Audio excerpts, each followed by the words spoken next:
তো ফাইনালি আমরা বের হইলাম আজকে, আমাদের আজকে শেষ দিন।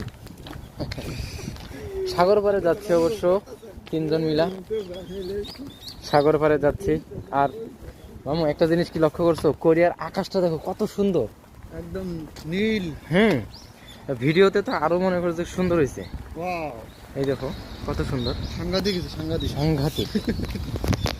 তো কোরিয়ার আশেপাশে যে রাস্তার যে গাছগুলো আছে, বিশাল ভালো দেখা যাচ্ছে। গাছগুলো যে আছে না, গাছগুলোর পাতা যখন হবে তখন যে কত সুন্দর লাগবে। এখন তো গাছের পাতা নাই। হ্যাঁ, এই যে গাছের পাতা কালারফুল হয়ে যাবে যখন, তখন খুব ভালো লাগবে। কালারফুল পাতা। হ্যাঁ।